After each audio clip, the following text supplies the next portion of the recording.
Okay, hello, hello. Thank you everyone for joining here today. Like I said, we're gonna try something new here. I'm Taylor Shanklin. My friends call me T Shank, and I am excited today to talk about how to get out of your own way. This is something that I've been chewing on and thinking about, both in the sense of just like how to move things forward, how to move the ball forward when you are just tackling so many different things at your organization. You're maybe wearing a lot of hats. I get it. I've been there.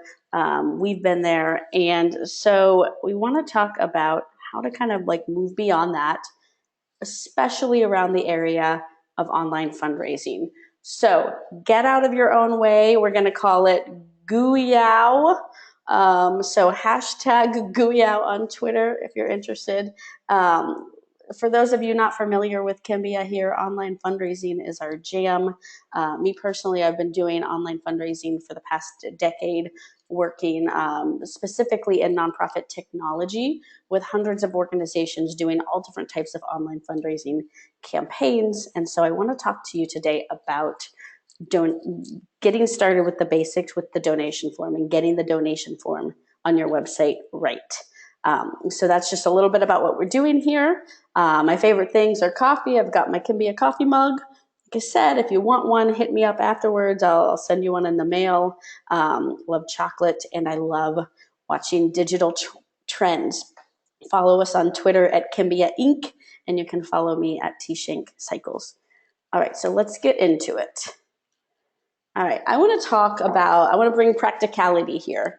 In each of these 15-minute sessions, I want to give you 3 tips, 3 each time. Who here has been frustrated by the ketchup bottle in the glass jar?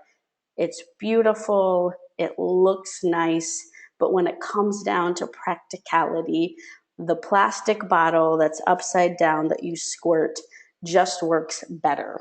So I want to bring that analogy with you. Be thinking about that while you're thinking about what we talk about with online donation forms. We want to bring practicality to our donors. We want to make it easy. So anyhow, think of the ketchup jar. If you get anything out of this, think of the ketchup jar. Okay, so I want to do a quick poll. A little Michael Scott love here. Who of you are annoyed by your own form? I'm going to get this poll going, and let me know what you think. I want to see a poll of who likes their form, who hates their form, who's kind of slightly and moderately annoyed by their form. Let us know what you think here, and where you are right now with your online donation form and online fundraising. All right, so I see, I'm gonna give it another second here. All right, I'm gonna close the poll. The poll results are 39% say yes, I strongly feel we can improve, 61 say slightly, I'm moderately annoyed by it, and 0% said no, I love our forms. So it's probably why you're here today. I want to get some tips and tricks on this. Okay, so Kelly, let me know if my screen is doing something weird now with my video. Okay, so tip number 1 is to make it as easy as possible. And I know that seems like Captain Obvious here, which is why I put Captain Obvious in the picture here. But it's one of the basic elements that we really need to think about. How do we get that right? And when it comes to making it as easy as possible, because people have their attention spans pulled in a million different directions these days, your donors have a lot of messages coming at them all day long, a lot of brands coming at them all day long. And when they get your message, whether that's something they see on social media or an email they get from you or something they get from you in the mail, you need to make it as easy as possible while you have their attention to go make that donation. So making a clear call to action on your homepage with a button that makes it very easy to see, this is exactly how I donate. That's a one-step process to click on that donate button and go to your donation form is very, very important. Something I see a lot is, donation forms that are multiple pages long. So it's, taking through one page and then another page, and then maybe sometimes even a third page to get to that final submit button. We've got to keep these forms, if it's your main donation form on your website, keep it at one page. Really, I mean one page. Because you want to focus on getting your donors across the finish line as quickly as possible. Here's one thing I want you to ask yourself and think about after this when you leave the webinar today. Is there data on your donation form that you are asking for that you don't really use? I've had this conversation with organizations before where it's, well, we have all of these questions, all of this demographic data that we want to ask. And then I say, okay, what are you actually doing with that data? And sometimes the answer is, well, we don't really know. If that's the case, I get wanting to get the data, totally get it. I think there are some other ways to get that data after the donation form. Think about the things that you absolutely need and include those. And if there's data that you're asking for that you're not actually using, then I would remove it from your donation form on your website to make it as frictionless as possible. The last thing on this is mobile responsive is absolutely a must. Everyone is on these devices all the time. If someone gets a call to action, maybe from a friend, hey, would you donate to this organization? I'm doing the walk and I'm raising money or something like that. And they click on it from Facebook and they're on their phone and they go to the form and it's not mobile responsive and it's hard to do on the mobile phone, people are very likely going to abandon. So mobile responsive is very, very critical. It's easier to have more than ever these days. I know even just a couple of years ago, it still seems sometimes like a little bit of an undertaking to have a mobile responsive form, but that is absolutely important. Kelly, do we have any questions or anything on the line? I see maybe a little hand up here in the chat box. Let me know. No questions yet. Okay, great. All right, so that's tip number one. Make it as easy as possible, make it as obvious as possible, make it mobile responsive, and ask for the data that you're truly going to use. Okay, tip number two. This is alongside, everyone's always talking about storytelling, how to storytell, how to effectively show impact. And that's, showing the what and the how. One thing that we see people do here who use Kimbia is being able to allow for the donation at the moment of inspiration. And what we mean by that is being able to embed the donation form alongside whatever it is that is the content that is inspiring them to give. The screenshot here that I have on my screen is actually an example of an organization that did a phenomenal job at this. It was Community Foundation of Middle Tennessee. There was a flood. They got all of their corporate sponsors and partners who came together to help raise money for flood relief.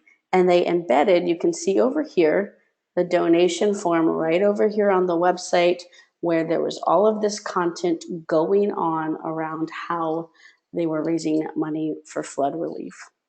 So that's a great example of, asking for the donation at the same moment of inspiration. And I'm going to show another live example of that afterwards. Okay, tip number three, and I'm going to do my time check here because I'm right at 10 minutes now, and this is a 15-minute webinar. Tip number three is make your brand obvious. I know this also feels like Captain Obvious, but when you land on a donation form that doesn't look like the organization's website, people will abandon it. Whether they think they just landed in the wrong place, whether they think it's, the site got hacked or something like that, making it very obvious that it's your brand is highly important in my opinion.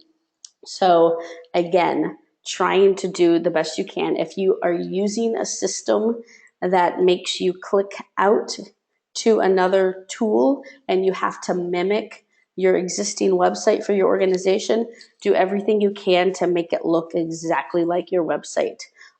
If you're using a tool like Kimbia, then that embeds directly into your website, so there's no additional clicking out. Okay, now that being said, I'm going to just show off a couple examples in action that I think embody the 3 tips that we talked about here. And these are all organizations that we work with here at Kimbia.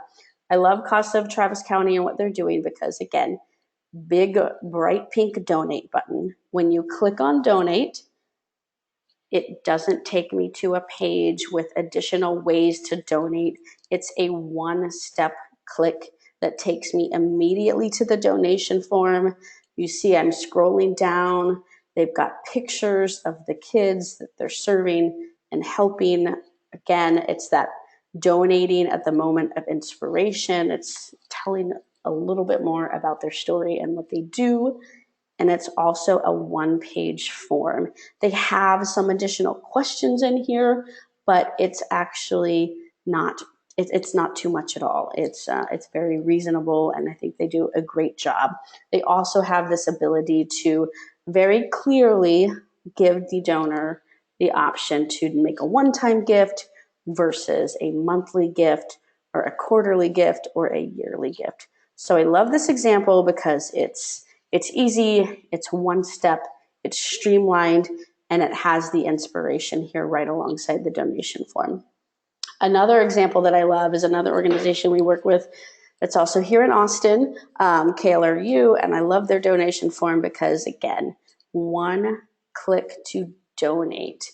The flexibility here of being able to embed this donation process directly here in the navigation, I think is incredible, and I just love what they're doing here with this donation drop down. And again, you can see there's not a lot of additional fields they're asking for. It's a quick, short form to fill out. It's a one-step donation form. The last example I want to show you guys, I've got this over here on a little demo site because it's something I've been playing around with. But talking about giving at the moment of inspiration, something that you can do really cool here with these embeddable forms is the ability to have a YouTube video. So if you've got a great video that tells your story, that tells and shows the impact that your organization is making, you can embed it right here alongside of the donation form. So people can be watching the video. As they're watching the video, they can actually fill out this form and donate. And again, it's one page. It's all mobile responsive. All of that good stuff is going on here. Okay, so I am right at 11:14 my time. Callie, are there any questions? Again, to tie it back out, I'm going to pull up my slide here again. The 3 tips are to make it as... Taylor. What's that? We did have a question on whether we were going to be sending out the slides after the show, after the webinar, and we will be. So for everybody on the line, we will be sending out the recording and the slides. And we also have a handout that we're going to send out too. We'll send out an email with the recording and the slides, and we actually have a handout that we have that is a checklist for you and an assessment for you to give yourself too about how to create a frictionless donation experience. So that's a little bonus that we're going to give out too as well. Okay, so I showed the great examples. We did the 3 tips. Remember, the 3 tips are to make it as easy and obvious as possible, to allow for donations at the moment of inspiration, and to make sure your brand is very clear, that when someone lands on the donation form, it's very obvious that it is your organization and that they haven't been taken to the wrong place. Okay, so wrapping it up with the 15 minutes, I hope you guys join us for the next parts of this series. Next week, I'm going to be talking about event registration do's and don'ts. So I'll be going through examples of whether you want to do like a do-it-yourself peer-to-peer registration or a gala or golf tournament registration. We'll be talking all about the do's and don'ts of registration, again, to make it as easy as possible for people to do it. Then week 3, we're going to be talking about how to work on your core and really grow your core donors, who are your loyal supporters, and turn them into monthly recurring sustained donors. And then lastly, I'm going to follow it up with how to get through and disrupt the organizational silos so that we can work and communicate more effectively within our organizations to create growth. So with all of that being said, if you guys are curious about talking to us about Kimbia, if you like the examples that I showed you today and you want to learn more, please reach out to us at info@kimbia.com. Kelly and I will get that email and we will point you in the right direction. If you have a question specifically for me, please feel free to reach out to me directly. I'm Taylor@kimbia.com, and I'd love to chat with you and just answer your questions. So thank you very much for your time today. I hope you guys enjoyed this. Please let us know what you thought when you get the survey at the end of the webinar after we close it out. Okay, with that being said, Kelly, any questions? We don't have any questions. All right. Well, you guys have been great. I hope you enjoyed the 15-minute short and sweet thing. If you didn't, let me know, because we want to know if it's working, if it's not working. Like I said, it's something new that we're trying. So please give us your feedback. We really, really do appreciate your time and your attention and your feedback there. So have a great rest of your Thursday, and we will see you next week.